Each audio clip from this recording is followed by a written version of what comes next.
Assalamualaikum warahmatullahi wabarakatuh. Perkenalkan, nama saya Eka Nurul Fauzia dengan NIM STI 2023 03305. Pada kesempatan kali ini saya akan mempresentasikan hasil review paper untuk memenuhi tugas mata kuliah metodologi penelitian yang diampu oleh Bapak Singgi Priandoko, SPDM.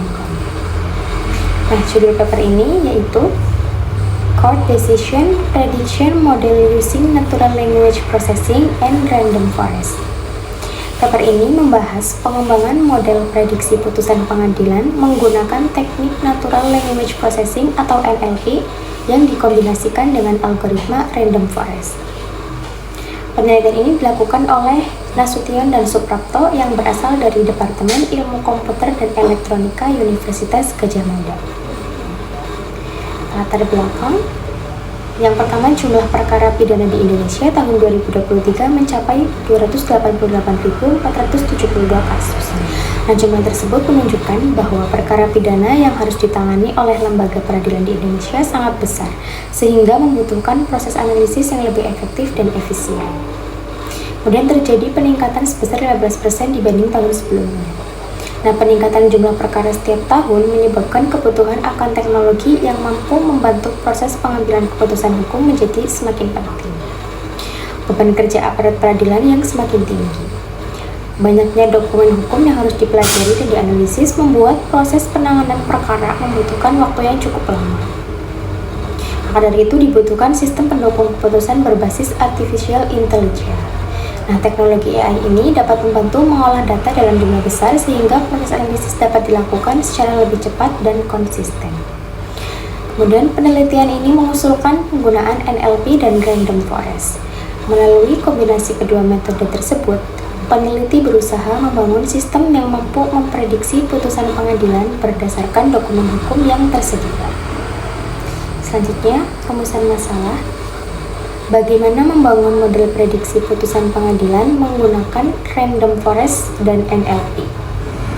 Penelitian ini berfokus pada pengembangan model yang mampu memahami isi dokumen hukum dan menghasilkan prediksi putusan secara otomatis. Nah, bagaimana meningkatkan akurasi prediksi dibandingkan penelitian sebelumnya? Peneliti ingin mengetahui apakah kombinasi NLP dan Random Forest mampu memberikan hasil yang lebih baik dibandingkan metode yang pernah digunakan sebelumnya. Selanjutnya, tujuan penelitian.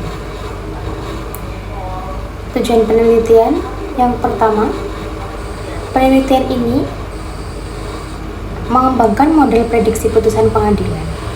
Digunakan untuk membangun sistem yang mampu memprediksi kategori hukuman dan durasi hukuman berdasarkan dokumen hukum. Kemudian meningkatkan akurasi prediksi. Penelitian ini bertujuan menghasilkan performa yang lebih baik dibandingkan penelitian terdahulu yang menggunakan metode deep learning seperti LSTM, BILSTM, dan CNN. Mengevaluasi TF-IDF, Word-to-Fact, dan Fast-Text.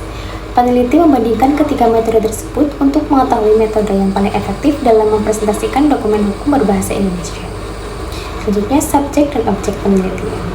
Untuk subjek penelitian adalah 21.630 dokumen putusan pidana Mahkamah Agung Republik Indonesia.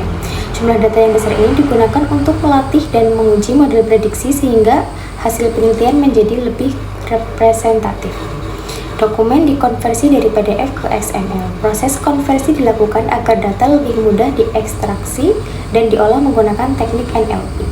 Objek penelitian adalah prediksi kategori dan durasi hukuman. Penelitian ini tidak hanya memprediksi jenis hukuman yang diberikan, tetapi juga memperkirakan lamanya hukuman yang dibutuhkan, yang dijatuhkan. Selanjutnya, metode penelitian. Metode penelitian pengumpulan data putusan pengadilan. Tahap pertama adalah mengumpulkan dokumen putusan pidana dari Mahkamah Agung Republik Indonesia sebagai sumber data penelitian. Selanjutnya dilakukan pre-processing text. Nah, pada tahap ini dilakukan tokenisasi, pembersihan teks, dan stemming untuk menghilangkan kata-kata yang tidak diperlukan serta mempersiapkan data sebelum dianalisis. Selanjutnya, ekstraksi fitur menggunakan TF-IDF, Word-to-Fact, dan Fast-Text. Ketiga metode tersebut digunakan untuk mengubah teks menjadi representasi numerik yang dapat diproses oleh algoritma mesin learning. Pelatihan model menggunakan Random Forest. Nah, setelah fitur diperoleh, model random forest dilatih untuk mengenali pola yang terdapat pada dokumen tersebut. Langkah yang selanjutnya yaitu evaluasi model. Performa model dievaluasi menggunakan akurasi dan F1 score untuk klasifikasi, serta R-square, MSI, dan MII untuk regresi. Selanjutnya, hasil dari penelitian. TF-IDF memperoleh akurasi 80,91%. Nah, hasil ini menunjukkan bahwa TF-IDF menjadi metode terbaik dalam proses klasifikasi kategori hukuman dibandingkan metode lainnya.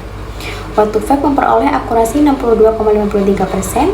Metode Word2Vec mampu melakukan prediksi dengan cukup baik, namun performanya masih lebih rendah dibandingkan TF-IDF. Selanjutnya, FastText memperoleh akurasi 61,58%. Nah, FastText ini menghasilkan akurasi yang hampir sama dengan Word2Vec, tetapi belum mampu mengungguli TF-IDF. TF-IDF memperoleh nilai R-square sebanyak 0,7963. Nah, nilai ini menunjukkan bahwa model mampu memprediksi durasi hukuman dengan tingkat ketepatan yang cukup tinggi. Fakta hukum dan pertimbangan hakim menjadi fitur paling berpengaruh. Nah, hasil analisis menunjukkan bahwa kedua bagian dokumen tersebut memiliki kontribusi terbesar dalam menentukan hasil prediksi putusan pengadilan. Selanjutnya, kesimpulan. TF-IDF dan Random Forest memberikan performa terbaik. Kombinasi kedua metode ini terbukti paling efektif untuk klasifikasi kategori hukuman maupun prediksi durasi hukuman. Akurasi klasifikasi mencapai 80,91%. Hasil ini menunjukkan bahwa model yang dikembangkan memiliki tingkat ketepatan yang tinggi dalam memprediksi putusan pengadilan. Nah, hasil penelitian melampaui penelitian sebelumnya. Penelitian terdahulu menggunakan metode deep learning dengan akurasi maksimum sekitar 77,32%, sedangkan penelitian ini berhasil mencapai akurasi yang lebih tinggi. Nah, berpotensi diterapkan pada sistem pendukung keputusan hukum. Penelitian ini menunjukkan bahwa NLP dan Random Forest memiliki potensi besar untuk membantu proses analisis dokumen hukum serta mendukung pengambilan keputusan di lingkungan peradilan Indonesia.